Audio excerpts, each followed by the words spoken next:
صلی اللہ تعالی علی محمد صلی اللہ علیہ وسلم۔ الحمدللہ رب العالمین والصلاة والسلام علی سید المرسلین، اما بعد فاعوذ باللہ من الشیطان الرجیم الرحیم۔ پڑھیے الصلاة والسلام علیک یا رسول اللہ وعلی آلک واصحابک یا حبیب اللہ۔ الصلاة والسلام علیک وعلی آلک واصحابک یا نور اللہ۔ الحمدللہ عز وجل، اللہ کریم کا جتنا شکر ادا کریں وہ کم ہے کہ رب کریم نے ہمیں آج ایک بار پھر جیتے جی شب ولادت مصطفیٰ صلی اللہ تعالی علیہ وسلم عطا فرمائی، جس کا عاشقان رسول کو سارا سال ہی انتظار رہتا ہے۔ آج کی رات فرماتے ہیں ایک قدر سے بھی افضل رات ہے، اور اس کی وجہ یہ ہے کہ جس کی وجہ سے شب قدر ملی، جس کی وجہ سے رمضان ملا، جس کے صدقے قرآن ملا، جس کے صدقے ایمان ملا، بلکہ جس کے صدقے رحمان ملا، وہ آقا 12 ربیع الاول صبح صادق کے وقت نور چمکاتے ہوئے اس عالم میں تشریف لائے، اور نبی پاک علیہ الصلوۃ والسلام کی بارگاہ میں درود و سلام پیش کرنا یہ نصیب والوں کا حصہ ہے۔ یہ بہت ہی پیارا، بڑا ہی مبارک وظیفہ ہے، اور ربیع الاول میں درود نہیں پڑھیں گے تو کب درود پڑھیں گے؟ یہ مہینہ تو خاص درود و سلام کے نذرانے پیش کرنے کا مہینہ ہے۔ تو میں سارے اسلامی بھائیوں سے سب سے پہلے تو یہ گزارش کروں گا کہ آج رات بھی، کل دن میں بھی، بلکہ اس مہینے میں، پورے مہینے میں کثرت کے ساتھ درود پاک پڑھ کر نبی پاک کی بارگاہ میں درود و سلام کا تحفہ پیش کریں، کہ انشاءاللہ ویسے بھی نبی پاک کا برتھ ڈے میں دنیا میں بھی تحفہ دیا جاتا ہے، تو آقا کی بارگاہ میں ایک امتی کو کیا تحفہ دینا چاہیے؟ تو پہلا تحفہ تو یہ تیار کیجئے کہ انشاءاللہ پیارے آقا کو خوب درود و سلام کا تحفہ پیش کریں گے انشاءاللہ۔ درود پاک کے فضائل اتنے ہیں کہ اگر میں بیان کرتا چلا جاؤں تو ساری رات ہی ختم ہو جائے گی، فضائل درود کا احاطہ نہیں ہوگا۔ ایک واقعہ سناتا ہوں، اور یہ واقعہ نبی پاک علیہ الصلوۃ والسلام کے دور میں پیش آیا۔ ماجرا یہ ہوا کہ پیارے آقا علیہ الصلوۃ والسلام کے پاس ایک شخص کو 2 بندے پکڑ کر لائے۔ عرض کی حضور اس بندے نے ہمارا اونٹ چوری کیا ہے۔ اچھا، اونٹ بھی ساتھ لائے تھے پکڑ کے۔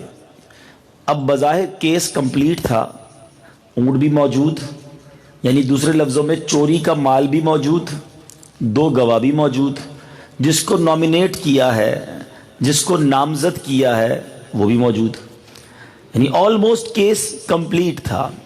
نبی پاک علیہ الصلوۃ والسلام اس سے پہلے کہ فیصلہ سناتے، میرے آقا علیہ الصلوۃ والسلام نے اس شخص سے کہا کہ اپنی صفائی میں تم کچھ کہنا چاہتے ہو؟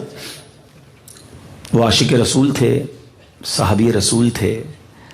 کہتے حضور میرے بارے میں کوئی بھی ڈیسیشن لینے سے پہلے ایسا کیجئے، اس اونٹ سے پوچھ لیجئے کہ بتا تیرا مالک کون ہے۔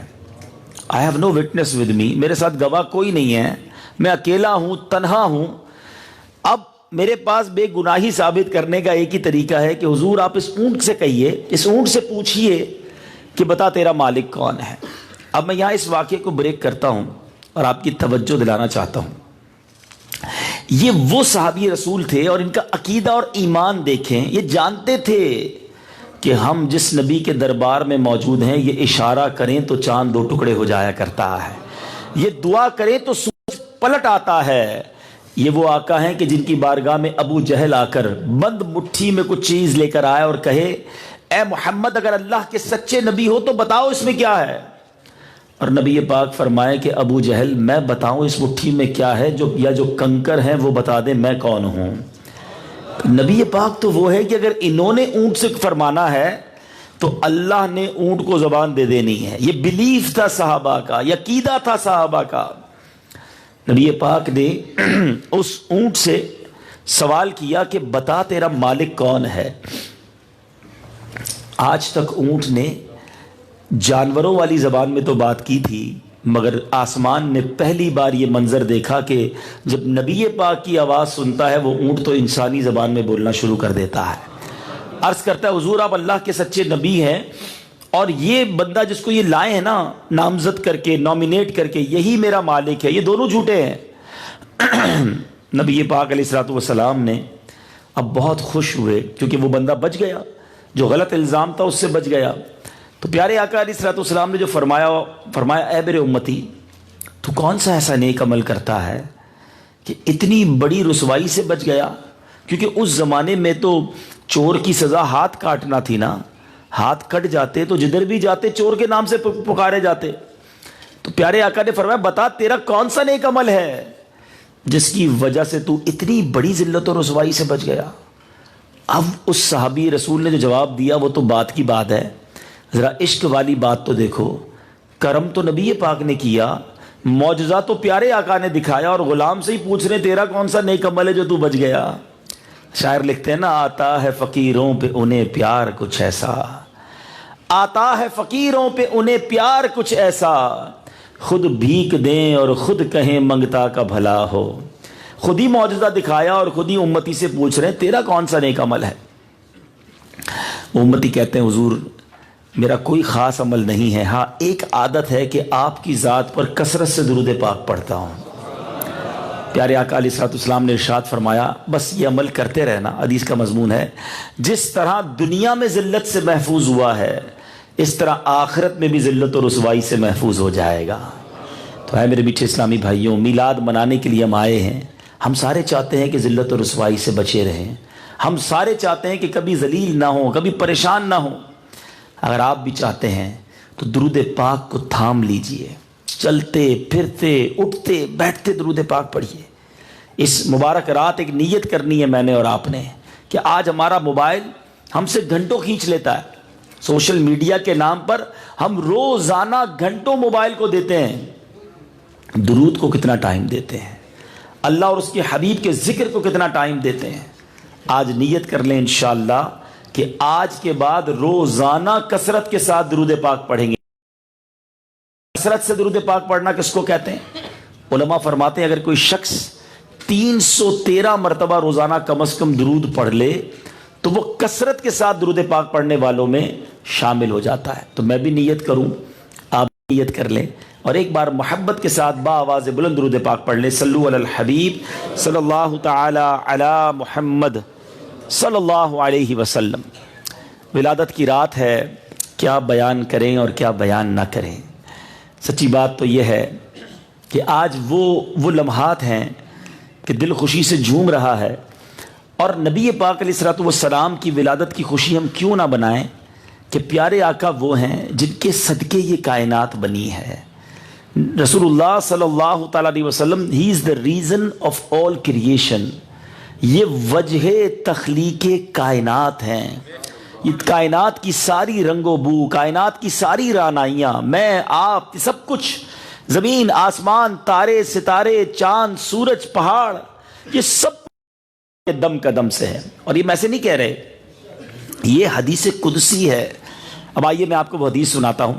سیدنا عبداللہ ابن عباس رضی اللہ تعالیٰ عنہ سے روایت ہے کہ اللہ عز و جل نے حضرت عیسیٰ روح اللہ علی نبینا علیہ الصلوۃ والسلام کو وحی بھیجی کہ اے عیسیٰ محمد صلی اللہ تعالیٰ علیہ وسلم پر ایمان لا، اور تیری امت میں سے جو لوگ اس کا زمانہ پائیں انہیں بھی حکم کرنا کہ ان پر ایمان لائیں، کیونکہ اگر محمد عربی صلی اللہ تعالیٰ علیہ وسلم کی ذات گرامی نہ ہوتی تو نہ میں آدم کو پیدا کرتا، نہ ہی جنت کو، نہ دوزخ کو بناتا. جب میں نے عرش کو پانی پر بنایا تو اس وقت وہ حرکت کر رہا تھا، میں نے اس پر لا الہ الا اللہ محمد الرسول اللہ صلی اللہ تعالیٰ علیہ وسلم لکھ دیا تو وہ ٹھہر گیا. اے میرے میٹھے اسلامی بھائیوں، پتہ چلا کہ اللہ نے یہ ساری کائنات بنائی ہے تو نبی پاک علیہ الصلوۃ والسلام کی وجہ سے بنائی ہے. اب ذرا غور کیجئے کہ جس کے سبب کائنات بنی ہو اس کی خوشی کیوں نہ بنائی جائے. بریلی کے تاجدار لکھتے ہیں نا, وہ جو نہ تھے تو کچھ نہ تھا, وہ جو نہ ہو تو کچھ نہ ہو, جان ہے وہ جہان کی, جان ہے تو جہان ہے, آقا ہے تو یہ ساری کائنات ہے. ایک اور جگہ لکھتے ہیں نا, زمین و زمان تمہارے لیے, مکین و مکان تمہارے لیے, چنین و چنا تمہارے لیے, بنے دو جہاں تمہارے لیے. تو نبی پاک کی وجہ سے یہ کائنات بنائی گئی. اور آقا علیہ الصلوۃ والسلام کے بارے میں چاہوں گا, آج ینگسٹرز بھی بیٹھے ہیں, ہمیں بہت سارے لوگوں کے بارے میں بہت ساری معلومات ہوتی ہے, مگر بدقسمتی یہ ہے کہ جس نبی کے امتی ہیں ان کے بارے میں, ان کی فیملی بیک گراؤنڈ کے بارے میں ہمیں کم معلومات ہے. تو آج میں نبی پاک کے کچھ خاندان کے بارے میں بتاؤں گا, اور پھر عین ولادت مصطفیٰ صلی اللہ تعالیٰ علیہ وسلم کے وقت جو واقعات ہوئے اس بارے میں چند بات کریں گے, تاکہ ذکر مولود, ذکر میلاد بھی ہو سکے. یاد رہے نبی پاک علیہ الصلوۃ والسلام کے جو والد ماجد کی طرف سے نسب ہے, پیارے آقا کا نام محمد, والد کا نام عبداللہ, ان کے والد کا نام عبد المطلب, پھر بن ہاشم, بن عبد مناف, بن قصا, بن کلاب, بن مرہ, بن کعب, بن لوا, بن غالب, بن فہر, بن مالک, بن نضر, بن کنانا, بن خزیمہ, بن مدرکہ, بن الیاس, بن مدر, بن نزار, بن معاد اور بن عدنان. یہاں تک بلا کسی اختلاف کے علماء نے یہ بخاری شریف کی حدیث میں نے آپ کو سنائی کہ نبی پاک کا نسب نامہ لکھا ہوا. پھر والدہ ماجدہ کی طرف سے حضرت محمد صلی اللہ علیہ وسلم بن آمنہ, بنت وہب, بن عبد مناف, بن زہرہ, بن کلاب اور بن مرہ, یعنی یہ دونوں جا کر کلاب بن مرہ پر دونوں کا نسب نامہ والدین کریمین کا مل جاتا ہے. آگے چل کر دونوں سلسلے ایک ہو جاتے ہیں. اور یاد رہے کہ جو عدنان تک سلسلہ, مورخین کا اس بات پر اتفاق ہے کہ یہ حضرت اسماعیل علیہ الصلوۃ والسلام کی اولاد میں سے ہیں, اور حضرت اسماعیل حضرت ابراہیم خلیل اللہ علی نبینا علیہ الصلوۃ والسلام کے فرزند ہیں. یہاں ایک مسکنسیپشن بھی کلیئر کر دوں, بدقسمتی سے کچھ لوگ اس طرح کی باتیں کرتے ہیں کہ نبی پاک علیہ الصلوۃ والسلام کے والدین یہ ایمان پر نہیں تھے. معاذ اللہ, ایسی کوئی بات ہو ہی نہیں سکتی. حضرت آدم سے لے کر نبی پاک علیہ الصلوۃ والسلام کی دنیا میں جلوہ گری تک جتنی پشتوں اور جتنے رحموں میں, یعنی جتنے والدین گزرے, سب ایمان والے, سب پاک اور سب. ذرا غور کیجئے, علماء بڑی پیاری دلیل دیتے ہیں. حضرت یونس علیہ الصلوۃ والسلام چند دن, ایک روایت کے مطابق 40 دن مچھلی کے پیٹ میں رہے. ٹھیک ہے, جس مچھلی کے پیٹ میں حضرت یونس علیہ الصلوۃ والسلام رہے, وہ مچھلی جو ہے وہ جنت میں جائے گی, کیونکہ اللہ کے نبی اس کے پیٹ میں رہے. تو مچھلی جس کے پیٹ میں حضرت یونس رہے وہ جنت میں جائے. اور یونس کے بھی آقا, سارے نبیوں کے آقا صلی اللہ تعالیٰ علیہ وسلم جس بی بی آمنہ کے پیٹ میں 9 ماہ رہے, وہ کیسے ایمان والی نہ ہوں. ارے بی بی آمنہ تو وہ ہیں, پیارے آقا کے والدین تو وہ ہیں جن کے صدقے ہمیں ایمان ملا ہے. اللہ کریم ان کے صدقے ہمارے والدین کی مغفرت فرمائے. تو ہمیشہ یاد رکھیں, اس طرح کی کنفیوژنز میں نہیں جانا چاہیے اور بے ادبی والی بات نہیں ہونی چاہیے. زندگی میں ہمیشہ یاد رکھیں, با ادب با نصیب, بے ادب بد نصیب. جو بے ادب ہے نا, اسلام ہمیں سکھاتا ہی ادب ہے. آلویز جو با ادب لوگ ہوتے ہیں وہ ہمیشہ نوازے جاتے ہیں. اللہ کریم ہمیں نبی پاک کا, پیارے آقا سے نسبت رکھنے والی ہر چیز کا, پھر پیارے آقا کے اہل بیت کا, نبی پاک کے صحابہ کرام کا, اور پیارے آقا کی ازواج مطہرات کا, نبی پاک کے شہر مقدس کا دل و جان سے ادب نصیب فرمائے. یہ نصیب والوں کا حصہ ہے. آج عجیب سا ایک کانسیپٹ بنا ہوا ہے, کچھ لوگ سیپریٹلی صرف صحابہ کی بات کرتے ہیں, کچھ صرف اہل بیت کی بات کرتے ہیں. والوں پر ہمیں صحابہ سے بھی پیار ہے, ہمارے اہل بیت سے بھی پیار ہے, اور انشاءاللہ اپنا بیڑا پار ہے. سبحان اللہ. یہ نبی پاک کے ساتھی ہیں. پیارے آقا کی آل ہو، یہ صحابہ کرام ہو، یہ سب نبی پاک سے براہ راست فیض یافتہ ہیں، اور یہ ہمارے لیے مشعل راہ ہیں. ہمیں ان کا دامن تھامنا. نبی پاک نے ان دونوں قسم کی جو کیٹیگریز ہیں اس کے بارے میں کتنا خوب ارشاد فرمایا. میرے آقا فرماتے ہیں اصحابی کالنجوم، میرے صحابہ ستاروں کی مانند ہے، لائک اسٹارز. فَبِأَيِّهِمْ اِقْتَدَيْتُمْ اِهْتَدَيْتُمْ، ان میں سے جن کی بھی اقتدا کرو گے، جن کی بھی پیروی کرو گے، ہدایت پا جاؤ گے. ٹھیک ہے. اور ایک جگہ فرماتے ہیں میری آل جو ہے امت کے لیے کشتی نوح کی مانند ہے، جو اس میں سوار ہو گیا اس کا بیڑا پار لگ جائے گا. حدیث پاک کا مضمون ہے. اب ذرا غور سے سنیے گا. صحابہ کس کی مانند ہیں؟ ستاروں کی مانند ہیں. اور نبی پاک کی آل جو ہے وہ کشتی کی مانند ہے. سبحان اللہ. اب تھوڑا سا پیچھے چلتے ہیں. صدیوں پہلے، اب تو خیر کمپاس وغیرہ نیویگیشن سسٹم آ گئے، پہلے کشتی پار لگانی ہوتی نا، سمندر پار کرنا ہوتا تو دو چیزیں ریکوائرڈ ہوتی تھیں، اچھی کشتی بھی اور ستارے بھی، کیونکہ ستارے سے راستے ملتے تھے. لوگ ستارے سے راستہ تلاش کرتے، اور کشتی اچھی ہوتی تھی تو پار لگ جاتے تھے. سیدی اعلیٰ حضرت امام اہل سنت ان دونوں حدیثوں کو کتنے پیارے انداز میں موتیوں کی طرح پرو کر بیان کرتے ہیں. ذرا شعر کو بھی سنیے اور یہ بھی پتہ چلے کہ بریلی کے تاجدار کی شاعری کیسی ہے، کہ کس طرح قرآن و حدیث کو انٹرپریٹ کرتے ہیں، کس طرح قرآن و حدیث کی گویا شرح بیان کرتے ہیں. اعلیٰ حضرت لکھتے ہیں اہل سنت کا ہے بیڑا اور اصحاب حضور نجم ہے، اور ناؤ ہے عطرت رسول اللہ کی. ہے اصحاب حضور اہل سنت کے تارے ہیں، اور کشتی نبی پاک کی آل ہے، اور ان کا دونوں پر اعتماد، دونوں سے پیار ہے، تو اس لیے ان سب کا بیڑا پار ہے انشاءاللہ. تو دونوں سے، نبی پاک سے نسبت رکھنے والی ہر چیز سے پیار ہونا چاہیے، ہر چیز سے محبت ہونی چاہیے، اور یہی عشق رسول ہے. آگے چلتے ہیں. پیارے آقا علیہ الصلوۃ والسلام کا خاندان کیسا؟ دنیا میں تمام کائنات میں سب سے بزرگ، سب سے برتر، سب سے اعلیٰ نسب اور سب سے بڑا خاندان اگر کسی کو ملا تو وہ نبی پاک علیہ الصلوۃ والسلام کو ملا. اور پیارے آقا علیہ الصلوۃ والسلام کا خاندانی شرافت ایسی تھی کہ دشمن بھی نبی پاک کے بارے میں جب بیان کرتے تو یہ کہنے پر مجبور ہو جاتے کہ خاندان ان کا واقعی سب سے اعلیٰ ہے، اس سے بڑھ کر کسی کا خاندان نہیں.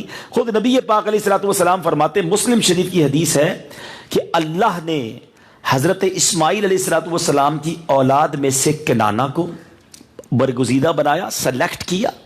کنانہ میں قریش کو، قریش میں سے بنی ہاشم کو چنا، اور بنی ہاشم میں سے مجھ کو چن لیا. نبی پاک فرماتے ہیں. آپ ذرا یہ حدیث ذہن میں رکھنا، اور اب سیدی اعلیٰ حضرت کا شعر سنیں، پہلے بھی سنا ہوگا. آپ لکھتے ہیں ذات ہوئی انتخاب وصف ہوئے لاجواب، ذات ہوئی انتخاب وصف ہوئے لاجواب، نام ہوا مصطفیٰ تم پہ کروڑوں درود. اللہ نے اپنے نبی کو ون اینڈ اونلی سپیریئر بنایا، اور ایسا بنایا کہ اس کے بعد سے پہلے بھی نہ کسی کو بنایا، نہ اس کے بعد کسی کو بنایا. پنجابی شاعر لکھتے ہیں نا، ایڈا سونا نبی کوئی دنیا تے آیا نہیں، یار اے ہو جیا کوئی رب نے بنایا نہیں، یار اے ہو جیا کوئی رب نے بنایا نہیں. 14ویں دا چند تے عرشاں دا تارا، 14ویں دا چند تے عرشاں دا تارا، قسم خدا دی مینوں سب نالوں پیارا، قسم خدا مینوں سب نالوں پیارا. بیان تو میں آگے لے کے چلوں گا، مگر ایک دل میں ایک بات تھی میں کہہ دوں. بعض اوقات میں دیکھتا ہوں کچھ لوگ واقعی سیریس ہوتے ہیں اور ایٹیکیٹس ہوتے ہیں، ایکسپریسو نہیں ہوتے. یاد رکھیں کئی جگہوں پر ایکسپریسو بننا چاہیے. نبی پاک سے اگر محبت کی بات ہے نا، ہے تو پھر دل سے اس کو سیلیبریٹ کرنا چاہیے. اپنے بچوں کو جس طرح ہم پیار کرتے ہیں، خوشی کا موقع آتا ہے تو اظہار کرتے ہیں نا. تو یہ موقع ہے نبی پاک کی بارگاہ میں محبتوں کے اظہار کا. ہمیں پیارے آقا سے اپنی محبتوں کو زبانی بھی پریکٹیکلی بھی لیکن زبانی بھی ایکسپریس کرنا چاہیے. نبی پاک کی یاد میں نعرے لگانا, پیارے آقا کا جھوم جھوم کر استقبال کرنا, یہ صحابہ کرام کا طریقہ تھا. ہم سے زیادہ وہ ویل مینرڈ اور ہم سے زیادہ وہ بڑے درجے کے لوگ تھے, ہم تو ان کی جوتی کی خاک کے برابر نہیں ہیں. مگر نبی پاک جب مدینہ شریف آئے تھے تو اہل مدینہ نے دف بجا کر, بچیوں نے نغمے گنگنا کر نبی پاک کا استقبال کیا. تو نغمہ کون سا تھا؟ چلیں ایک ساتھ ساتھ دلیل بھی لے لو. لوگ کہتے ہیں یار ویسے تو بڑا پیارا آج کل ایک جواب چل رہا ہے کہ سوال یہ ہوتا ہے جناب بتاؤ میلاد منانا کہاں لکھا ہے؟ تو بڑا خوبصورت جواب دیا کسی نے کہ یہ عاشقان رسول کی قسمت میں لکھا ہے, نبی پاک کے چاہنے والوں کے مقدر میں لکھا ہے, کیونکہ نثار تیری چہل پہل پر ہزار عیدیں ربیع الاول سوائے ابلیس کے جہاں میں سبھی تو خوشیاں منا رہے ہیں. بچے کی خوشی مناؤ تو کسی کو پرابلم نہیں ہے, برتھ ڈے مناؤ تو کسی کو پرابلم نہیں, ملک کی خوشی مناؤ کوئی پرابلم نہیں, لائٹیں لگاؤ جھنڈے لگاؤ کوئی پرابلم نہیں. غریب کی بچی کی شادی یاد آتی ہے میلاد پر اگر کوئی لائٹنگ کر دے کہ جناب کسی غریب کی بچی کی شادی کر دیتے. لنگر کسی کو کھلاؤ تو کوئی پرابلم نہیں ہے. ذرا غور کریں یہ کیا ہے. اب ایک آج کل نیا میسیجز چل رہے ہیں کہ جناب وہ نالین پاک جو ہے وہ جھنڈے پہ لگاتے ہیں, تو یہ نبی پاک کی جوتی مبارک کا نقش لگا کر جھنڈے پہ لگاتے ہیں, بے ادبی ہے. ہم نے تو کہا چلو دعوت اسلامی والوں کے جھنڈوں پر نالین نہیں ہے, اگر آپ کو لگتا ہے یہ بے ادبی ہے تو کم از کم نالین پاک سینے پر تو لگا لو. اگر محبت اتنی ہے نبی پاک سے, جھنڈے سے پرابلم ہے یا نالین پاک سے آپ کو مقدس پیار ہے, تو بات کچھ اور ہوتی ہے. بہرحال میں اس موضوع میں نہیں جاتا. سوائے ابلیس کے جہاں میں سبھی تو خوشیاں مناتا. ہمیں نبی پاک کی خوشی میں بہت کسی نے تواڑی پنجابی میں کہتے ہیں رچ کے میلاد منانا چاہیے. ہاں اگر نہ آج جھومو گے تو پھر کب جھومو گے دیوانو. نبی پاک کا استقبال جو وہاں میں بات کر رہا تھا جلوس کی دلیل, پیارے آقا جب مکہ پاک سے مدینہ طیبہ داخل ہوئے نا, تو اب نبی پاک جب مدینے میں جانے والے تھے, پیارے آقا جیسی پرسنالٹی کمال ہے. دنیا میں کئی لوگ آئے, بڑے حسین بھی آئے جن کو دیکھ کر پیار ہو جاتا ہے, جن سے دیکھ کر محبت ہو جاتی ہے, مگر آقا علیہ الصلوۃ والسلام وہ ہے کہ ننگی تلوار لے کر آتے تھے قتل کرنے کے لیے, جلوہ جانا دیکھتے تھے, اور اب نبی پاک پر جان قربان کرنے کے لیے تیار ہو جاتے تھے. جان لینے والے آتے, جان قربان کرنے کے لیے تیار ہو جاتے. یوں ریولوشن ہوتا تھا. ایک بار نبی پاک جب مکے سے مدینے جا رہے ہیں, بریدہ اسلمی ایک شخص تھا, کئی سوار لے کر گیا. اصل میں اعلان یہ تھا کہ ان کو مدینے پہنچنے نہیں دینا, جو راستے میں انٹرسپٹ کر گرفتار کر لے گا اس کو 100 اونٹ انعام میں ملیں گے. بریدہ اسلمی گیا اور کہا میں نے گرفتار کرنا ہے, مدینے جانے نہیں دینا, کسی صورت نہیں جانے دینا. مگر جب نبی پاک کے قریب پہنچے, آقا کا پیارا چہرہ دیکھا, نبی پاک کی صحبت اٹھائی, کہتے حضور پہلے تو آیا تھا یہ سوچ کر مدینے جانے نہیں دینا, اور اب میں دیکھتا ہوں مدینے جانے سے روکتا کون ہے. اب میں نے آپ کے ساتھ مدینے جانا ہے. اپنا امامہ اتارا, امامے کو اپنے خنجر پر اپنی تلوار پر لٹکایا, پرچم بنایا, اور اب مدینے میں جلوس کے ساتھ داخلہ ہو رہا ہے. بتاؤ نا اس جلوس میں کون کون تھا؟ نبی پاک خود موجود ہیں, سیدنا ابو بکر صدیق موجود ہیں, بریدہ اسلمی موجود ہے, بڑے بڑے صحابہ, اور جناب اہل مدینہ انتظار کر رہے ہیں. اب جان کر خوش ہو جاؤ گے, پیارے آقا کی ولادت 12 ربیع الاول کو ہوئی نا. نبی پاک جو مکے سے مدینے میں داخل ہوئے وہ دن بھی پیر کا دن تھا, وہ دن بھی 12 ربیع الاول کا دن تھا, اور اہل مدینہ نے مرحبا یا رسول اللہ, مرحبا یا محمد صلی اللہ تعالی علیہ وسلم کے نعرے لگائے. اور جیسے ہی سنیت الوداع کے مقام پر یہ پیارا سا جلوس پہنچتا ہے, سنو مدینے کی گلیوں میں وہ کون سا نغمہ گنگنایا گیا. اور آج بھی آپ حرم شریف جائیں, مکے مدینے کی گلیوں میں ریکارڈنگ کی جو دکانیں ہیں ان دکانوں کی کیسٹس پر یہ نغمہ آج بھی بج رہا ہوتا ہے. کیا پیارا نغمہ ہے, اب مل کر پڑھنا ہے. طلع البدر علینا من ثنیات الوداع وجب الشکر علینا ما دعا للہ دا. طلع البدر علینا من ثنیات الوداع وجب شکر علینا.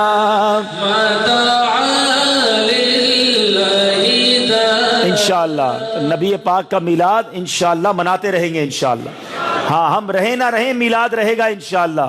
امیر رسول لکھتے ہیں نا جب تلک یہ چاند تارے جھلملاتے جائیں گے تب تلک جشن ولادت ہم مناتے جائیں. سرکار کی آمد، آقا کی آمد، حضور کی آمد، پر نور کی آمد، اول کی آمد، آخر کی آمد، ظاہر کی آمد، باطن کی آمد.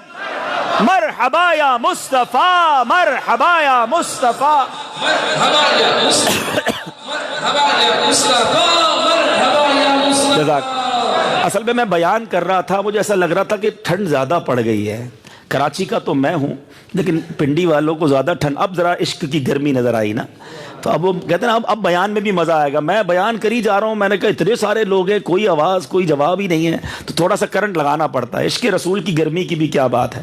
اور یہ وہ آگ ہے جس کے دل میں لگ جائے نا تو یہ آگ جہنم کی آگ کو بجھا دے گی. پوچھو اعلیٰ حضرت سے، لکھتے ہیں اے عشق تیرے صدقے جلنے سے چھٹے سستے ہیں. اعلیٰ حضرت بھی کمال ہے. یقین کرو کبھی آگ بھی آگ کو بجھاتی ہے. اعلیٰ حضرت بتاتے ہیں یہ وہ آگ ہے. کہتے ہیں اے عشق تیرے صدقے جلنے سے چھٹے سستے، جو آگ بجھا دے گی وہ آگ لگائی ہے. اللہ وہ آگ لگا دے کہ جہنم کی آگ کو بجھا دے. تو بہرحال نبی پاک کا اللہ مجھے اور آپ کو سچا عاشق بنائے. تو اب پھر آتے ہیں پیارے آقا کے مبارک خاندان کی. ہم نے بات کی نبی پاک کے جو دادا تھے عبد المطلب، کمال کی ہستی تھے. نور نبوت ان کی پیشانی میں چمکتا تھا. پیارے آقا کے کیونکہ نبی پاک کا نور ان کے پاس تھا، اب منتقل ہونا تھا، پھر نبی پاک کی ولادت ہونی تھی، تو اہل عرب میں بہت پاپولر تھے. کعبے کی حفاظت کی ذمہ داری بھی آپ کی تھی. لوگ پریشانی میں دعائیں بھی انہی سے کرواتے تھے. بارش نہیں ہوتی تو ان سے دعا کرواتے تھے. اچھا، آپ کے جسم سے مشک کی خوشبو بھی آیا کرتی تھی. عبد المطلب کے بارے میں آتا ہے کہ ایک بڑا ہی تاریخی واقعہ نبی پاک علیہ الصلوۃ والسلام کی ولادت سے 55 دن پہلے پیش آیا. اور وہ واقعہ بڑا ہی تاریخی واقعہ یقیناً آپ نے سنا ہوگا. ہوا یہ تھا کہ پیارے آقا علیہ الصلوۃ والسلام ابھی تو دنیا میں آئے نہیں تھے. 55 ڈیز پہلے، یاد رکھنا ہے آپ نے، کتنے دن پہلے؟ 55 دن پہلے. اچھا، ہوا یہ کہ ابرہہ نامی ایک بادشاہ تھا، اس کو بڑی پرابلم تھی. وہ کہتا یہ مسلمان سارے یہ جو ایمان والے ہیں یہ سب جاتے کیوں ہیں کعبے میں، اور وہاں جا کر کیوں طواف کرتے، ادھر کیوں حج کرتے ہیں؟ کیوں نہ کعبے کو ہی ختم کر دیا جائے، نہ کعبہ بچے گا نہ طواف ہوگا. وہ عیسائی تھا، اس کا اپنا کلیسا تھا، تو وہ یہ چاہتا تھا. اس نے کہا ایک باری پوری تیاری کے ساتھ چلتے ہیں اور جا کر تہس نہس کر دیتے ہیں. اس نے کیا کیا، ہاتھیوں کا لشکر تیار کیا. اب آپ سمجھتے ہیں کہ ہاتھی اس زمانے کی سمجھ لے کہ سپر سونک سب سے ہیوی یہ سمجھے ہتھیار تھا. گھوڑے اور اونٹوں پہ لڑائی ہوتی تھی. ہاتھیوں کا لشکر تیار کیا. وہ یمن کا بادشاہ تھا. اب آج کل جہاں مینا ختم ہوتا ہے اس مقام پر یہ لوگ پہنچ گئے اور پہلا آرڈر اس نے یہ جاری کیا کہ مکے کے لوگوں کے جتنے جانور ہیں سارے کیپچر کر لو. اس کے کارندے گئے اور سب کے جانور، حضرت عبد المطلب کے بھی 200-300 اونٹ تھے، وہ بھی قبضہ ہو گئے. سارے مکے والے پریشان حضرت عبد المطلب کے پاس آئے کہ حضور یہ تو کمال ہو گیا، ہمارے سارے جانور ہی قبضہ ہو گئے. حضرت عبد المطلب ابرہہ کے پاس گئے. کسی نے اس کو بتایا کہ مسلمانوں کا لیڈر آیا ہے، مکے والوں کا لیڈر آیا اور تم سے بات کرنا چاہتا ہے. آپ نے دیکھا جب عبد المطلب کمرے میں داخل ہوتے ہیں تو ابرہہ جو ہے وہ پہلے تو بڑے تکبر میں بیٹھا تھا، مگر جب چہرہ دیکھا، اس کی رونق دیکھی، اس کا روب دیکھا تو ابرہہ بادشاہ اپنے تخت سے کھڑا ہو گیا. بڑی عزت سے بٹھایا کہ اب فرمائیے کیسے آنا ہوا ہے. وہ ہو سکتا ہے یہ سوچ رہا ہوگا کہ نیگوشیشنز ہوں گی، یہ کچھ مجھ سے مانگیں گے، کچھ لے دے ہوگی. حضرت عبد المطلب کہتے ہیں کہ تو نے مکے والوں کے جانور قبضہ کر لیے ہیں، ہمیں ہمارے جانور واپس لوٹا دو. تو عبد المطلب کی یہ بات سن کر ابرہہ کہتا ہے کہ میں تو سمجھا آپ کعبے کی حفاظت کی بات کریں گے، ڈیفینڈ کی بات کریں گے کہ کعبے کو نہ گرایا جائے، آپ اپنے جانوروں کی بات کر رہے ہیں. میں تو کچھ اور سمجھا تھا آپ کے بارے میں. اب جو حضرت عبد المطلب نے جواب دیا نا، تاریخی جواب ہے. آپ فرماتے کعبہ میرا گھر نہیں ہے، کعبہ جس کا گھر ہے اسی نے اس کی حفاظت کرنی ہے. ہم جانوروں کے مالک ہیں، ہمارے جانور ہمیں واپس لوٹا دیے جائیں. ابرہہ حیران، یہ کیسے لوگ ہیں، ان کو اپنے قبلے کی پرواہ نہیں ہے. کہ ٹھیک ہے، آرڈر کیا سب جانور واپس دے دو. وہ جانور لیے، عبد المطلب آئے اور سارے لوگوں میں جانور تقسیم کیے. کہا سارے پہاڑوں پہ چلے جاؤ، جو بزرگ بیٹھے کبھی وہ پرانے 80s میں جو مکے گئے ہوں گے ان کو یاد ہوگا کہ کعبے کے چاروں طرف ہی پہاڑ تھے. اب بڑی بڑی عمارتیں بن گئی, پہاڑ گرا دیے گئے, اب بھی ایک دو جگہ پہ پہاڑ نظر آتے ہیں. اس زمانے میں ظاہر ہزاروں سال پرانی بات ہے, سینکڑوں سال پرانی بات ہے, تو پہاڑ ہی پہاڑ تھے. ذرا امیجن کریں کیا منظر ہوگا. حرم شریف کی مسجد ہی نہیں بنی ہوئی تھی نا, بیچ میں کعبہ ہے اور سراؤنڈنگ پہاڑوں کی ہے. عبد المطلب نے اعلان کیا کہ سارے لوگ پہاڑوں پہ چلے جائیں اپنے جانور لے کر, اور سارے لوگ چلے گئے. نو بڈی اوور دیئر. یہ کمال کی جنگ تھی, یہ کمال کا مارکا تھا کہ ہیڈ کوارٹر آف ایمان والوں کا جو ہیڈ کوارٹر ہے وہ گرانے آ رہے ہیں, اور ریزسٹنس کے لیے کوئی نہیں ہے, مقابلے کے لیے کوئی نہیں کھڑا. سارے لوگ پہاڑوں پہ چلے گئے. حضرت عبد المطلب سب کو پہاڑوں پہ بھیج کر اکیلے کعبے پر آئے, اور اب کعبے کا دروازہ پکڑ کر جو گریہ وزاری کی ہے, اور اب جو دعا کی ہے کہ اے اللہ کعبہ تیرا گھر ہے, ہر شخص اپنے گھر کی حفاظت کرتا ہے, اے اللہ تو نے کعبے کی حفاظت کرنی ہے, اور ان بے ایمانوں کو بتانا ہے کہ ایمان کی طاقت کیا ہے. میرے مولا اگر آج تیرے بندے دنیا سے چلے گئے, اگر آج ان لوگوں نے قبضہ کر لیا, پھر دنیا میں تیرا نام لینے والا کوئی نہ ہوگا. روتے رہے, گر گڑاتے رہے, مگر کمال انہوں نے بھی یہ کیا کہ دعا کر کے خود بھی پہاڑ پر چلے گئے. ٹھیک ہے, مقابلے کے لیے کوئی نہیں کھڑا. اب ادھر عجب معاملہ ہوا. ابرہا نے اپنے لشکر کو حکم دیا کہ اب سارے ہاتھی اٹھائے جائیں, ایک بارگی کعبے پر جا کر ٹوٹ کر کعبے کو تہس نہس کر دیا جائے. اب ذرا سنیے گا, جب یہ ابرہا کا لشکر کھڑا ہوا تو محمود نام کا ایک ہاتھی تھا جس پر خود یہ کنگ ابرہا بیٹھتا تھا, وہ کھڑا ہی نہ ہو, بڑی کوشش کرے کھڑا ہی نہ ہو. اچھا جب اس کا رخ کعبے کی اپوزٹ سائڈ کرے تو چلنا شروع کر دے, کعبے کی طرف کرے تو پھر بیٹھ جائے. بڑی ڈیفیکلٹی ہو گئی کہ یہ کیا ہو رہا ہے. اب اللہ تبارک و تعالیٰ نے اس کا جواب کیا دیا, ان اللہ علی کل شیء قدیر. اس قادر مطلق نے ان کو ریپلائی کیا دیا, ان کو کہتے ہیں نا کاؤنٹر اٹیک کیسے ہوا. اب دنیا کا دستور ہے کہ جہاز کے بدلے جہاز جاتا ہے, میزائل کا مقابلہ میزائل کرتے ہیں, ٹینک کا مقابلہ ٹینک کرتے ہیں. ہاتھی ہیں تو اب ان کو تباہ کرنا ہے تو کوئی بہت بڑی چیز بھیجنی چاہیے نا. اللہ کا ہار نے ابابیل بھیجی, چڑیا سے بھی چھوٹا پرندہ ہے, اور اس کو کیا دیا, بڑی بڑی چٹانیں نہیں, ہاتھی کو مارنے کے لیے تو بڑی چٹان چاہیے نا. اس قادر مطلق نے یہ منظر دنیا کو دکھایا کہ ابابیل کے پنجوں میں کتنا بڑا پتھر آئے گا, کنکر, چھوٹے چھوٹے سے کنکر تھے. مفسرین لکھتے ہیں ہر کنکر پر اس ہاتھی سوار کا نام بھی لکھا ہوا تھا. آج کہتے ہیں, آج 1500 سال پرانی بات سنا رہا ہوں, 1500 سال بعد سائنسدان بتاتے ہیں کہ گائیڈڈ میزائل آ گئے ہیں, ٹارگٹ فکس کر دو, میزائل خود جا کے لگتا ہے. ارے 1500 سال پہلے ابابیل کے قدموں میں جو کنکر تھے وہ سارے گائیڈڈ میزائل تھے, ایک ایک کس کو جا کے گرنا تھا سب کو معلوم تھا. اب یہ ابابیل آتے ہیں, یہ پرندے آتے ہیں, اب سنو ہوا کیا, وہ کنکر گرتا ہے. وہ کنکر نے کام کیا کیا, ہاتھی سوار فیل سوار کے سر پر گرتا, سر کو چیرتا, ہاتھی کو چیرتا, زمین میں پیوست ہو جاتا. مفسرین لکھتے ہیں اس نے صرف اس کو کاٹا نہیں بلکہ بلاسٹ ایسا ہوا کہ پرچے اڑا دیے, ایک ایک کنکر گرتا گیا, ہاتھی سوار تباہ ہوتے گئے. اور قرآن کہتا ہے ہم نے انہیں ایک چبائے ہوئے بس کی طرح بنا دیا, کعصف مأکول بنا دیا. اے میرے میٹھے اسلامی بھائیوں, علماء کہتے ہیں 55 دن پہلے, آقا کی ولادت سے صرف 55 دن پہلے یہ واقعہ کیوں ہوا تھا؟ اللہ اکبر, دنیا کو بتانا تھا کعبے والوں پر میلی نظر نہ رکھنا. اے دنیا والوں سن لو, اب میرے حبیب کی آمد ہونے والی ہے, اب کوئی آنے والا ہے جس کی وجہ سے عالم کا رنگ بدلنے والا ہے. جس طرح صبح آنے سے پہلے تارے چھپ جاتے ہیں, کرنیں نمودار ہوتی ہیں, دنیا کو پتا چلتا ہے کہ تھوڑی دیر میں سورج نے طلوع ہونا ہے. اب نبوت کے سورج نے طلوع ہونا تھا, اب نبی پاک نے اس دنیا میں آنا تھا اور ساری کائنات کو بتانا تھا کہ رب کے حبیب کی آمد ہے, آئی نئی حکومت, سکہ نیا چلے گا, عالم نے رنگ بدلا. صبح شب ولادت ساری دنیا پر یہ روپ پڑ گیا کہ کبھی کعبے والوں سے لڑنا مت, کیونکہ ان کے پاس جاتے ہیں, ہاتھی لے کر جاتے ہیں تو آسمان سے کنکر برستے ہیں, اور ایسے برستے ہیں کہ تہس نہس کر دیے جاتے ہیں. اس واقعے کو قرآن میں کیسے بیان کیا گیا؟ اب یہ پورا واقعہ سنا نا, اب سورہ فیل بچپن سے سنتے آ رہے ہیں, اب سنو گے تو اس کا لطف ہی کچھ اور آئے گا. الم تر کیف فعل ربک باصحاب الفیل الم یجعل کیدہم فی تضلیل وَأَرْسَلَ عَلَيْهِمْ طَيْرًا أَبَابِيلَ تَرْمِيهِمْ بِحِجَارَةٍ مِّن سِجِّيلٍ فَجَعَلَهُمْ كَعَصْفٍ مَأْكُولٍ، انہیں بنا دیا۔ اب ذرا اس کا خلاصہ سنو۔ الم تر کیف، اے محبوب آپ نے نہ دیکھا کہ ہم نے ان ہاتھی والوں کا کیا حال کیا؟ الم یجعل کیدہم فی تضلیل، ان کے داؤں کو، ان کے جو پیچ تھے، داؤ تھے، ارادے تھے، سب کو ختم پامال کر دیا۔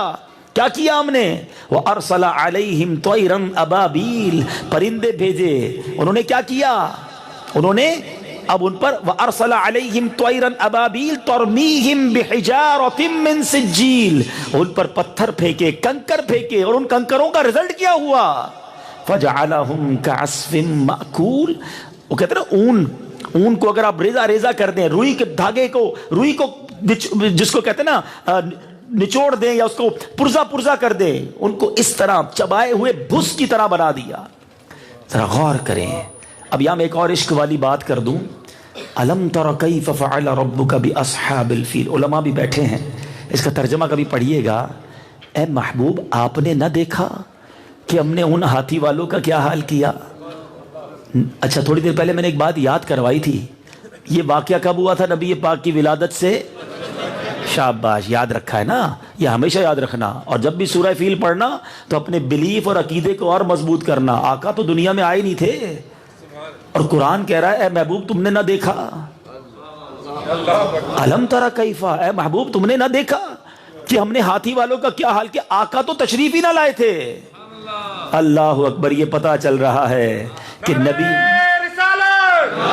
وہی ہے اول، وہی ہے آخر، وہی ہے ظاہر، وہی ہے باطن، اسی کے جلوے، اسی سے ملنے، اسی سے اس کی طرف گئے تھے۔ نبی پاک نے فرمایا نا کہ میں تو اس وقت بھی نبی تھا جب حضرت آدم علیہ السلام پانی اور مٹی کے درمیان تھے، بعثت بعد میں ہوئی، تشریف آوری بعد میں ہوئی ہے۔ سیدی اعلیٰ حضرت کمال کی بات لکھتے ہیں، اعلیٰ حضرت کہتے ہیں حضرت آدم علیہ السلام بھی جو ہے نا وہ نبی پاک کو یاد کرتے تھے، کیونکہ توبہ جب ان کی قبول ہوئی تو انہوں نے آسمان پر نبی پاک کے نام کو لکھا دیکھا تھا، اور اللہ کی بارگاہ میں انہی کا وسیلہ پیش کیا تھا کہ اللہ میں نے سب جگہ تیرے نام کے ساتھ محمد الرسول اللہ لکھا دیکھا ہے۔ بتایا گیا کہ اے آدم تیری اولاد سے ہی ہوں گے، مگر آخر میں مبعوث ہوں گے، بعد میں آئیں گے، کہا یا اللہ تیرے حبیب ہیں، ان کے صدقے میری توبہ قبول کر لے۔ توبہ قبول کر لی گئی۔ حضرت آدم پر بھی حضرت آدم کس طرح یاد کرتے تھے، پکارا کرتے تھے۔ سیدی اعلیٰ حضرت لکھتے ہیں، فرماتے ہیں ظاہر میں میرے نخل ہیں، حقیقت میں میرے پھول، حقیقت میں میرے نخل ہیں، ظاہر میں میرے پھول، اس گل کی یاد میں یہ صدا بل بشر کی ہے۔ حضرت آدم یہ کہا کرتے تھے کہ ویسے تو دکھنے میں میری اولاد ہیں، مگر سچی بات یہ ہے کہ میری اصل بھی وہی ہیں، آنا بعد میں ہے، احسان ان کا جاری ہے۔ سبحان اللہ۔ تو بہرحال میرے میٹھے اسلامی بھائیوں، نبی پاک کی کیا شان ہے۔ اب صرف یہ ایک واقعہ نہیں ہوا، پیارے آقا کی ولادت سے پہلے اور بھی بڑے عظیم واقعات ہوئے۔ نبی پاک کی ولادت سے کچھ دنوں پہلے زبردست بارش ہوئی، عرب کے اندر سبزہ نہیں ہوتا تھا، آقا کی آمد ہوئی تو پورے عرب میں ایسی بارش ہوئی کہ اس سال سبزہ ہو گیا، برسوں کی خشک سالی دفع ہو گئی، پورے ملک میں خوشحالی کا دور ہو گیا۔ نبی پاک کی جب ولادت ہوئی تو کعبے میں جو بت رکھے تھے وہ سارے کے سارے سر کے بل گر گئے۔ وہاں فارس میں مجوسیوں نے، آتش پرستوں نے ایک آگ لگائی ہوئی تھی 1000 سال سے، 1000 ایئرز سے، وہ بجھنے نہیں دیتے تھے۔ ان کا دعویٰ یہ تھا کہ ہم اس آگ کو بجھنے نہیں دیتے، 1000 سال ہو گئے ہیں۔ نبی پاک دنیا میں تشریف لائے تو وہ آگ بھی بجھ گئی۔ میرے آقا تشریف لائے تو کسرا کے جو محل تھے، کسرا بڑے فرعونی لوگ تھے، بڑے بڑے بادشاہ تھے، بڑے تکبر والے تھے، ان کے محل میں زلزلہ آیا، 14 کنگرے منہدم ہو گئے۔ ہمدان اور کم کے درمیان 6 میل لمبے، بڑے 6 میل لمبے جو ہے بحر ساوا تھا، وہ یکایک خشک ہو گیا۔ شام اور کوفے کے درمیان وادی سماوا کی خشک ندی اچانک جاری ہو گئی۔ پیارے آقا دنیا میں آئے، بی بی آمنہ کے جسم سے ایسا نور نکلا کہ بسرا کے محل روشن ہو گئے۔ ابھی تو آمد کا وقت ہے، ولادت کے وقت کے یہ واقعات ہیں، آمد کے بعد کے واقعات کی تو کیا بات ہے۔ مگر اے غلاموں تمہیں مبارک ہو، نبی پاک نے دنیا میں آ کر سب سے پہلا کام کیا کیا؟ دنیا میں تشریف لاتے ہی رب حبلی امتی کی صدا لگاتے ہیں، سجدے میں جاتے ہیں اور ہمیں یاد کرتے ہیں۔ ذرا سوچو، میں اور آپ پیدا نہیں ہوئے تھے، آقا جب سے مجھے اور آپ کو یاد کر رہے ہیں۔